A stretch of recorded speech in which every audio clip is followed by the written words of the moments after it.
अरे रे रे रे रे, गाड़ी खराब हो गई।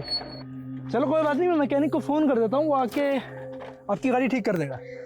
आइए आप मेरे साथ बाइक पे बैठिए, मैं छोड़ देता हूँ। कहाँ जाना है? नहीं, आप बस मैकेनिक को कॉल कर दीजिए, मैं यहीं वेट करूँगी। आप समझ नहीं रही हैं।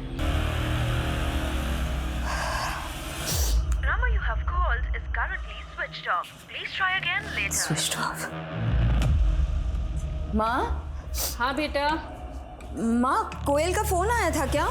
नहीं तो क्यों, क्या हुआ? नहीं, उसके मिस्ड कॉल्स थे और अब उसका फोन ही नहीं लग रहा है।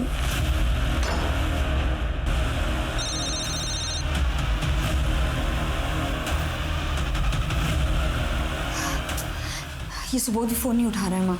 अब क्या करें बेटा? राजन, मैं राजन को फोन लगाती हूँ। हाँ। तो आपकी बहन कोमल किस समय गई? नहीं सर, कोयल वाधवा। हाँ कोयल लड़के का चक्कर था। ये क्या बकवास कर रहे हैं आप? हाँ, क्या बकवास कर रहे हैं आप? मैं आपको इतनी देर से समझाने की दीदी कोशिश आप कर रही शांत हूँ। हो जाइए। सर कोयल मेरी मंगेतर है और बहुत जल्द हमारी शादी होने वाली है। देखिए आप बेकार ही घबरा रहे हैं। देखिए किसी काम से गई होगी, आ जाएगी खुद ब खुद। सर आप समझ नहीं रहे हैं, मेरी बहन दोपहर तक ऑफिस से घर आने वाली थी लेकिन वो ऑफिस पहुंची ही नहीं। देखिए आपकी बहन के बारे में जैसे ही हमें कुछ भी पता चलेगा हम खुद आपको फोन करेंगे, ठीक है? अब आप जाइए। नहीं सर, मैं नहीं जाऊंगी। जब तक मेरी बहन के बारे में पता नहीं चल जाता मैं यहीं रहूंगी। आइए सर। सलाम सर जी। अंगार हाथ में है, झूठ नहीं। लड़की के रूटीन से वाकिफ था। Jain sir? Yes sir. Sir मैं फिलहाल क्राइम सीन पे हूँ, कोयल वाधवा के केस में ही काम कर रहा हूँ। Yes sir. नहीं सर, आईडी को इन्वॉल्व करने की जरूरत नहीं है, मैं मैनेज कर लूँगा। Yes sir. सर 48 आवर्स बहुत कम है सर। इट्स ओके सर, मैं 48 आवर्स में ही केस को सॉल्व करने की कोशिश करूँगा। Yes sir. जैन सर।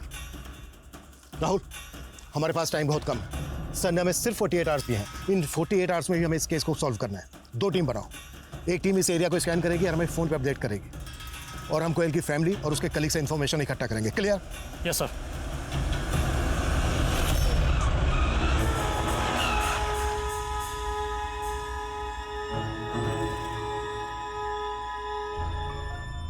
कितनी बार समझाया तुझे, दिन में जो करना है कर, पर रात में तो कम से कम घर में रह कर।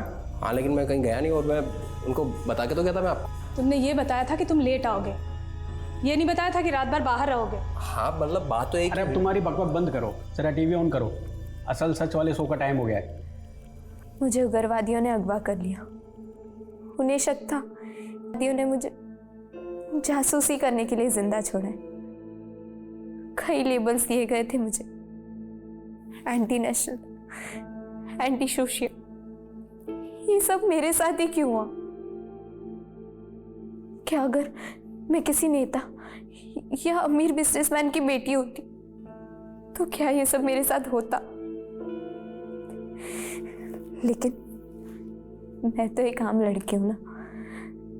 एक आम लड़की का होना ना होना एक बराबर ही है। आम लड़की के दर्द को जबा देने वाला अगला एपिसोड प्रसारित होगा कल दोपहर 2 बजे असल सच पर।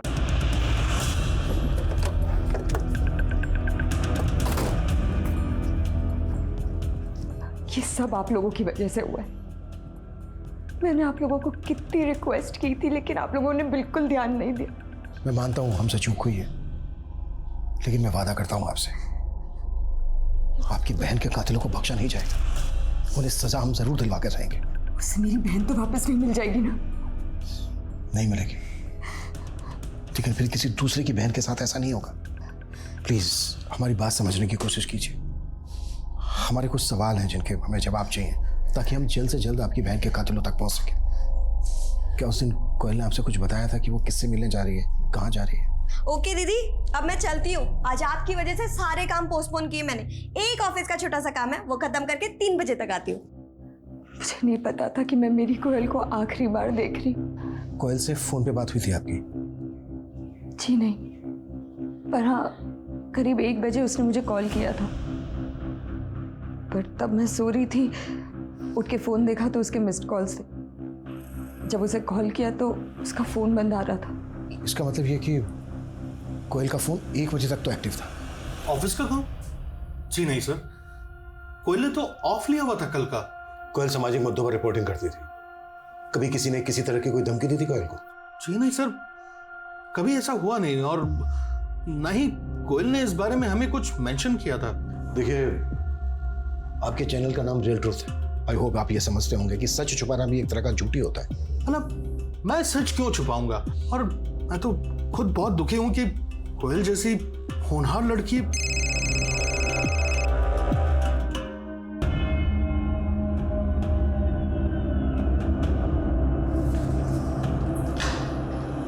कोयल ने पिछले 1 साल में जितने भी मैटर पर रिपोर्टिंग की है, सबके डॉक्यूमेंट इकट्ठा। इन कंपनीज को किसी की जान से ज्यादा अपनी छवि प्यारी होती है। आई एम श्योर ये जो कोयल का बॉस है रमेश, ये कुछ तो छिपा रहा है हमसे। इसकी भी डिटेल्स निकालो।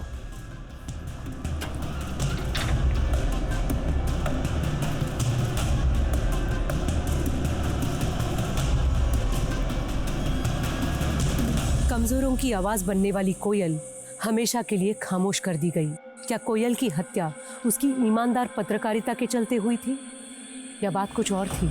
सवाल कई थे, लेकिन इनके जवाब ढूंढने के लिए पुलिस के पास वक्त बहुत कम था। अब तक की इन्वेस्टिगेशन से पुलिस ने यही अनुमान लगाया था कि कोयल की मौत एक सोची समझी साजिश के तहत थी, लेकिन अब दावे के साथ कुछ भी कहना मुश्किल था। कोयल की प्रिलिमिनरी रिपोर्ट इस केस को एक ठोस दिशा दे सकती थी, और आखिरकार काफ़ी इंतजार करने के बाद वो रिपोर्ट पुलिस के हाथ लगी। सर 2 से 3 सीमेंट ट्रेसेस मिले।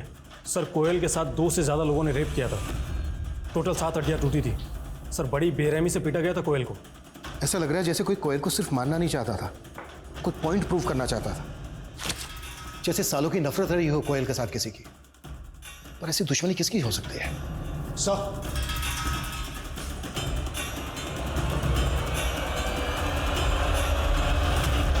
कहने को तो मैं कोयल की बड़ी बहन थी, लेकिन हमेशा कोयल ने मुझे संभाला, हमेशा सही रास्ता दिखाया। सॉरी दीदी, लेकिन इसमें आपकी गलती है। जब पहली बार उस कायर पंकज ने आपके ऊपर हाथ उठाया था ना, उसे तभी मुंह तोड़ जवाब देना चाहिए था। पुलिस में शिकायत करनी चाहिए थी उसकी। शिकायत करके क्या हो जाता? माँ को शिकायत करके क्या हुआ? दीदी, किसी भी रिश्ते में वायलेंस हो ही नहीं सकता। मेरी मानो, छोड़ दो पंकज को। इस रिश्ते का कोई फ्यूचर नहीं है।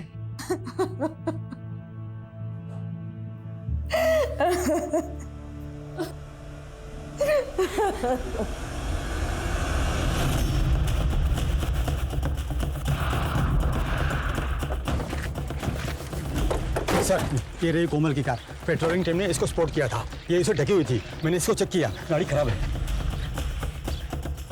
खराब गाड़ी को ऐसे कोमल ढक्के तो रखेगी नहीं। जाहिर सी बात है ये भी प्लान का हिस्सा रहा होगा।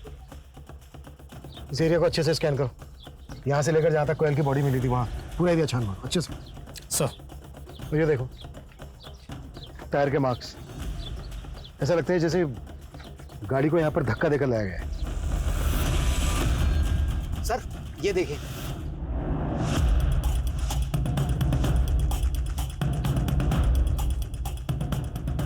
इसका मतलब ये है कि कोयल को यहां से किडनैप किया गया। सर इस एरिया को देखकर लगता तो नहीं है कि यहाँ पर कोई सीसीटीवी कैमरा होगा। भले ही ना हो। कोयल की बॉडी जिस जगह पर हमें मिली थी वो यहाँ से करीब 5 किलोमीटर ही दूर है। यहाँ पर ऐसे कोई साइन नहीं मिले हैं जिससे ये लगे कि कोयल का यहाँ पर रेप और मर्डर हुआ है। और जहाँ पर कोयल की हमें बॉडी मिली थी वहाँ पर भी इस तरह के कोई साइन नहीं थे। इसका मतलब ये है कि कोयल को यहाँ से किडनैप करके किसी तीसरी जगह पर ले जाया गया है, और वो जगह भी यहीं कहीं आसपास ही होनी चाहिए। सर क्यों ना इस कार को फॉरेंसिक के लिए भेज दें? 1 मिनट, कि वही एरिया है ना जहाँ पर काफ़ी शराबी जुआरी घूमते हैं? हाँ सर, और ये आसपास के एरिया से तो काफ़ी शिकायतें भी आती रहती हैं। जितने लोग भी शराब पी के यहाँ जुआ खेलते हैं सबको उठाओ, कुट्टो। देखो कोई ना कोई कुछ ना कुछ जरूर बकेगा। सर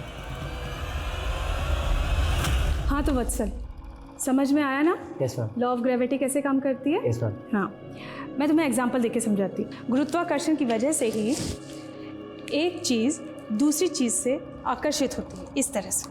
देखो समझ में आ रहा है?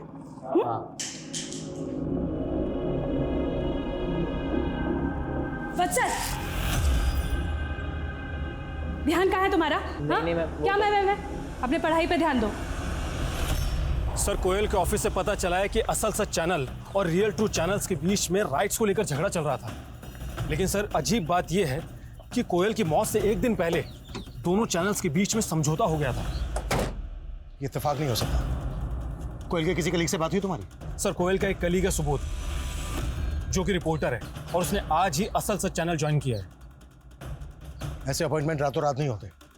रेजिग्नेशन देने से 1 महीना पहले नोटिस देना होता है, एक प्रोसीजर होता है। लेकिन सर सुबोध के केस में ऐसा कुछ भी नहीं है, और रियल ट्रू चैनल के ऑनर रोमेश ने भी इस पर कोई ऑब्जेक्शन नहीं लिया। और सर असल सच चैनल ने रियल ट्रू चैनल को 20 लाख रुपए दिए हैं।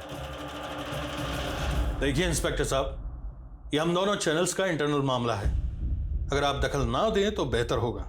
एक लड़की की जान गई है, जो भी रियल ट्रूथ है बता दे, नहीं तो कल को तेरे ही चैनल पे ब्रेकिंग न्यूज में आएगा कि पुलिस वालों ने एक चैनल के मालिक को उसके स्टाफ के सामने कुत्तों की तरह कुट्टा है। चॉइस दे रहा हूं तुझे, सोच ले। देखिए सर, दरअसल हमारा चैनल 1 साल पहले नंबर 1 पर था। ये असल सच सिर्फ 3 हफ्ते पहले लॉन्च हुआ है सर, जिस पर दीप्ति नाम की लड़की अपनी आप बीती सुनाती है सर। और उसके बाद असल सच ने हमें ओवरटेक कर लिया सर। ये दीप्ति कौन है? सर 2 साल पहले दीप्ति नाम की लड़की का अपहरण हुआ था।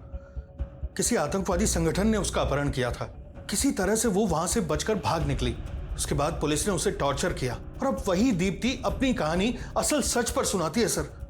और लोग पार्टी भर भर कर आंसू बहाते हैं सर। और हम चैनल वाले अपनी टीआरपी को लेकर सर। टीआरपी गई थी? तो सीधा सीधा ये बोल, कोयल का इस दीप्ति से क्या कनेक्शन है? कोयल को शक था कि असल सच वालों ने दीप्ति को कैद कर रखा है, और तभी से वो इस केस के पीछे लगी हुई थी सर। तेरे कहने का मतलब यह है कि कोयल दीप्ति के केस को इन्वेस्टिगेट कर रही थी? जी सर।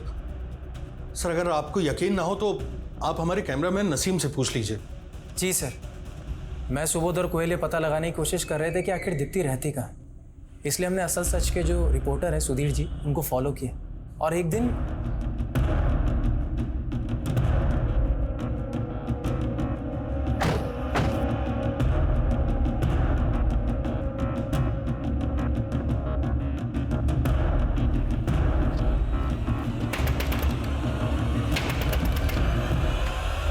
कोयल, तुम यहाँ? वो लड़की कहाँ है? सुधीर, दीप्ति कहाँ है? कहाँ है वो लड़की? यहाँ कोई नहीं है कोयल। कोई नहीं है? ये सब क्या है सुधीर? दीदी प्लीज मुझे बचा लीजिए। ये लोग मुझे पागल कर देंगे। हर रोज मुझे इंजेक्शन लगाते, मुझे कहीं नहीं जाने देते। चुप हो जाओ, डरो मत, मैं हूं ना तुम्हारे साथ। तो असल चैनल वाले दीप्ति का इस्तेमाल कर रहे थे टीआरपी के लिए? जी सर। फिर दोनों चैनल के बीच सेटलमेंट कैसे हुआ? अब बोलेगा या फिर मैं मेरे तरीके से मुंह खुलवाऊं तेरा? सर एक्चुअली असल सच के ओनर ये चाहते थे कि ये राज राज ही रहे। उन्होंने ऑफर भी दिया। उन्होंने कहा कि आगे से दीप्ति के बाइट्स हमारे चैनल पे भी ऑन एयर होंगे, और साथ ही साथ उन्होंने रोमेश सर को लाखों कंपनसेशन और हम तीनों को जॉब ऑफर करी विद हायर सैलरी। लेकिन बिल्कुल सही मौका है यार, सीधा डबल सैलरी ऑफर कर रहे हैं। सुबोध, हम इतने सेल्फिश कैसे हो सकते हैं? उस लड़की की जिंदगी एक कैसे दूसरे कैद में कट रही है। अरे यार कोयल, कभी तो प्रैक्टिकल होकर सोचा कर यार। हम लोग थोड़ी टॉर्चर कर रहे हैं उसको। और उसकी तकलीफ भी तो नहीं समझ रहे ना हम। मैं सर से बात करूंगी, हमें सच का साथ देना होगा। उस असल सच में बैठे उन गिद्धों का पर्दा मैं फाश करूंगी। देख यार कोयल, तुझे ऑफर नहीं लेना है मत ले, लेकिन तू हम लोगों का चांस क्यों खराब कर रही है? शट अप सुबोध, ना तो मैं कुछ गलत करूंगी ना उस लड़की के साथ कुछ गलत होने दूंगी। लेकिन सर कोयल इस मामले में कुछ भी नहीं कर पाई। रातों रात दोनों चैनल्स के बीच में दीप्ति को लेकर डील हो गई। उन्होंने डिसाइड किया कि दीप्ति को कुछ पैसे देंगे और उसके प्रोग्राम के राइट्स दोनों चैनल मिलकर शेयर करेंगे। अब इस डील में एक ही रुकावट थी, कोयल, इसलिए अगले दिन उसको रास्ते से हटा दिया और सुबोध ने असल चैनल ज्वाइन कर लिया। नहीं सर, ये दोनों बातें बिल्कुल अलग थी सर। तो असल चैनल वालों ने लाखों रुपए किस बात के दिए? ये सारा पैसा, इतना बड़ा अमाउंट कोयल को मारने के लिए नहीं था? नहीं सर, ये तो हमारे चैनल के नाम और लोगों को लेकर के जो डिस्प्यूट था उसका सेटलमेंट था, जो हमने आउट ऑफ द कोर्ट जाकर के सेटलमेंट कर लिया था सर। बस ये इत्तेफाक है कि ये सब चीजें कोयल की मौत से ठीक 1 दिन पहले हुई हैं सर। अगर ये इत्तेफाक नहीं हुआ ना, तो तेरी ब्रेकिंग न्यूज मैं बनाऊंगा। और सबसे बड़ी बात सर, हमें उससे कोई खतरा था ही नहीं, तो हम ऐसा क्यों करेंगे सर? लड़की दीप्ति कहाँ है?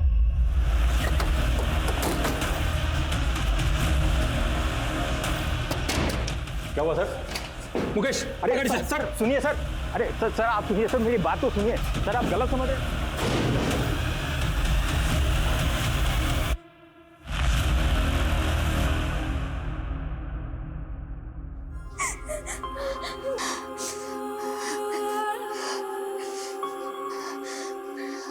बेटा, खुद को सजा देना बंद कर। ना तो कुछ खाती है ना बोलती है। तेरे ये सब करने से अब कोयल कभी वापस नहीं आ पाएगी बेटा। सब मेरी गलती है माँ। अगर मैं उस दिन कोयल के फोन उठा लेती तो ये सब कुछ नहीं हो। तेरी कोई गलती नहीं है और तेरा कोई दोष नहीं है इसमें। नहीं माँ, नहीं, ये सब मेरा कसूर है माँ। ये सब मेरा कसूर है। नहीं बेटा, ये सब मेरा कसूर है। अब डरने की जरूरत नहीं है। हमारे यहाँ ना एक क्राइम सिर्फ तब तक याद रहता है जब तक दूसरा क्राइम नहीं हो जाता है, और हमारे यहाँ दिन में 10 क्राइम होते हैं। और पुलिस वाले कहाँ कहाँ भागते फिरेंगे। रुक, मैं तेरे को कॉल करता हूँ। क्या बातें हो रही हैं? कुछ नहीं, बस ऐसे ही। आई एम सॉरी, प्लीज़ कल आइए ना।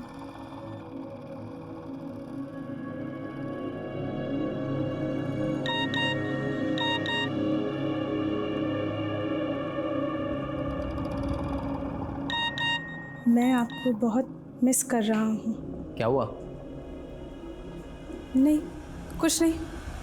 अरे भैया, पुलिस कहीं की भी हो, मुजरिम से कम तेजी होती है, क्योंकि पुलिस ऊपर ऊपर से देखती है, अंदर झांक कर देखना ही नहीं आता उन लोगों को। हमने अभी सुना है, कल एक लड़की की लाश मिली थी यहीं कहीं, पत्थरकार थी। पुलिस ने बहुत ढूंढा पर कोई चश्मेदीन गवाह ही नहीं मिला। क्यों नहीं मिला?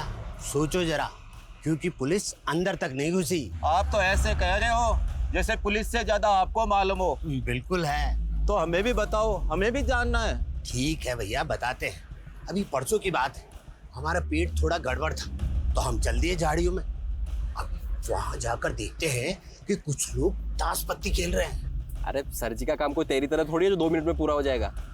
अरे सर जी है, टॉप का माल है, लड़की है, सर जी पूरा मजा लेकर आएंगे। हाँ तो आराम से बैठे यहाँ पर, ठीक है?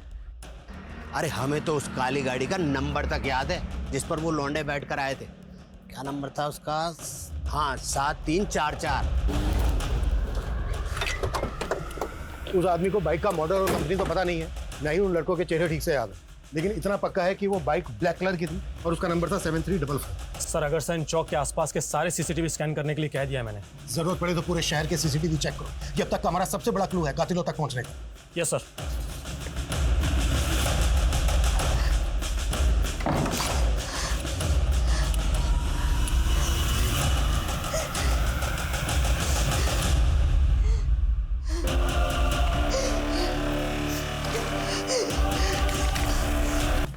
जाहिर सी बात है ये आत्महत्या का केस बनता है, लेकिन कल तक सुरीली ने जो हिम्मत दिखाई उसको देखते हुए मन मान नहीं रहा है कि वो आत्महत्या कर सकती है। लेकिन सर और क्या वजह हो सकती है सुरीली खुदकुशी करने की? मुझे लगता है इसमें हेलो,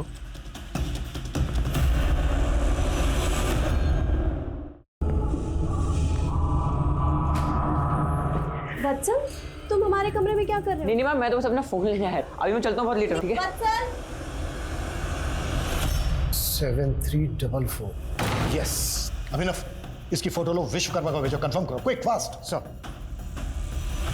हाँ साहब, मैंने वो फोटो देखी साहब, ये वही बाइक है जो उस दिन मैंने वहाँ देखी थी। सर, विश्वकर्मा ने जो गाड़ी आइडेंटिफाई की थी उसकी डिटेल्स मिल गई। किसके नाम पे रजिस्टर्ड? किसी गिरधारी के नाम पर रजिस्टर्ड है गाड़ी, दिहाड़ी मजदूर है। हाँ साहब, ये बाइक तो मैंने पिछले महीने ही बेच दी थी एक दीपक नाम के बंदे को।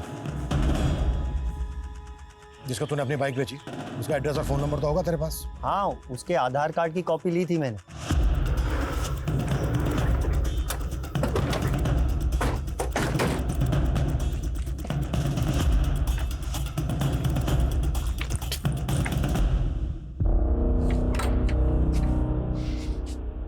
आसपास पता करो।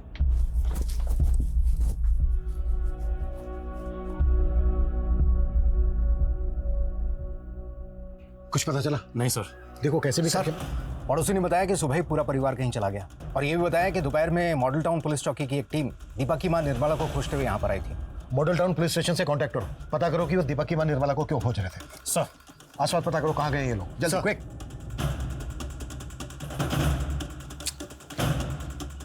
कुछ तो चूक रहा है हमसे, कोई तो ऐसा एंगल है जिसको हम मिस कर रहे हैं। माँ पानी। मैं देखता हूँ।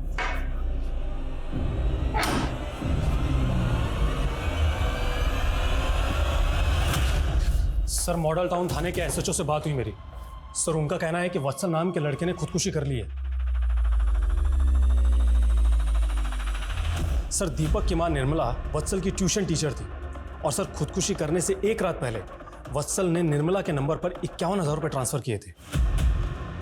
कोई ऐसा सोच भी नहीं सकता था कि निर्मला और वत्सल के केस में ऐसा कोई कनेक्शन निकलेगा, लेकिन अभी भी पूरी बात समझ में नहीं आ रही है। राहुल एक काम करो, निर्मला का नंबर जिस यूपीआई से लिंक है उस अकाउंट को ट्रैक करो। आई एम श्योर निर्मला पैसे निकालने की कोशिश जरूर करेगी। जी सर।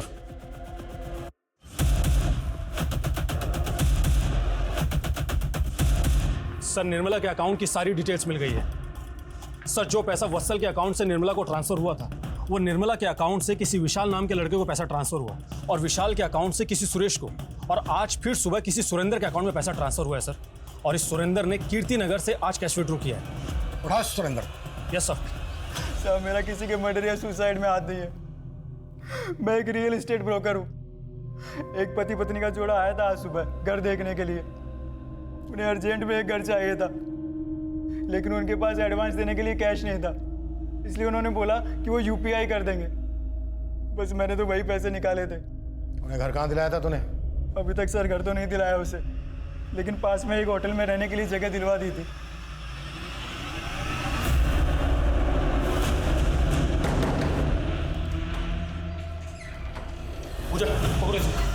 क्या है? छोड़िए, छोड़िए। ये सब क्या हो रहा है? चलो हो जाओ शुरू। सर मेरा असली नाम ललिता है। स्कूल में टीचर थी मैं, लेकिन कुछ साल पहले ही मेरी नौकरी चली गई। पैसों की भी बड़ी किल्लत थी। तब मैं भानु से मिली। ये सारा आइडिया भानु का ही था सर, लोगों को छलने का। तुम दोनों पति पत्नी नहीं हो तो फिर ये दिखावा किस लिए? फैमिली वालों पे लोग आसानी से भरोसा कर लेते हैं। वत्सल सिर्फ 14 साल का था, सिर्फ 14 साल का। ऐसा क्या किया उसके साथ जो वो खुदकुशी करने के लिए मजबूर हो गया? वत्सल ने नई नई जवानी की दहलीज पे ही कदम रखा था। ट्यूशन के वक्त भी वो मुझे घूरता ही रहता था। पहले तो मुझे थोड़ा सा अजीब लगा, लेकिन भानु ने आइडिया दिया कि हम उसे आसानी से बेवकूफ बना सकते हैं। इसलिए मैंने। क्या इसलिए मैंने?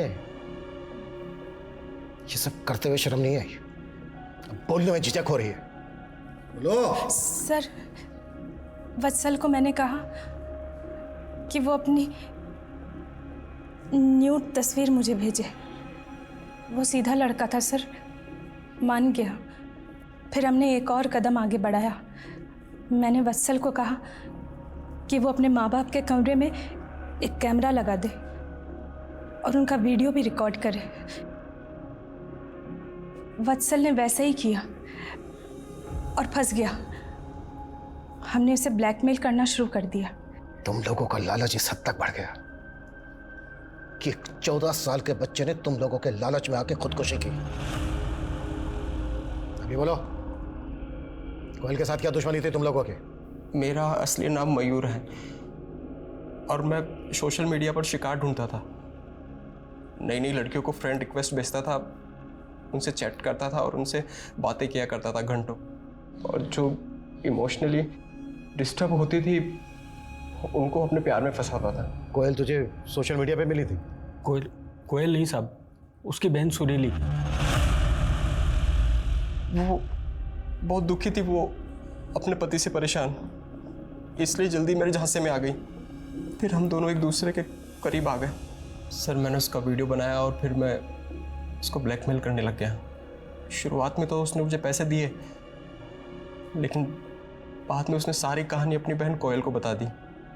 कोयल बहुत चालाक थी, वो मेरी जासूसी करने लग गई थी और वो एक दिन पीछा करते करते हमारे अड्डे तक पहुंच गई। लेकिन इससे पहले कि वो कुछ कर पाती, हम लोगों ने अपनी चाल चल दी।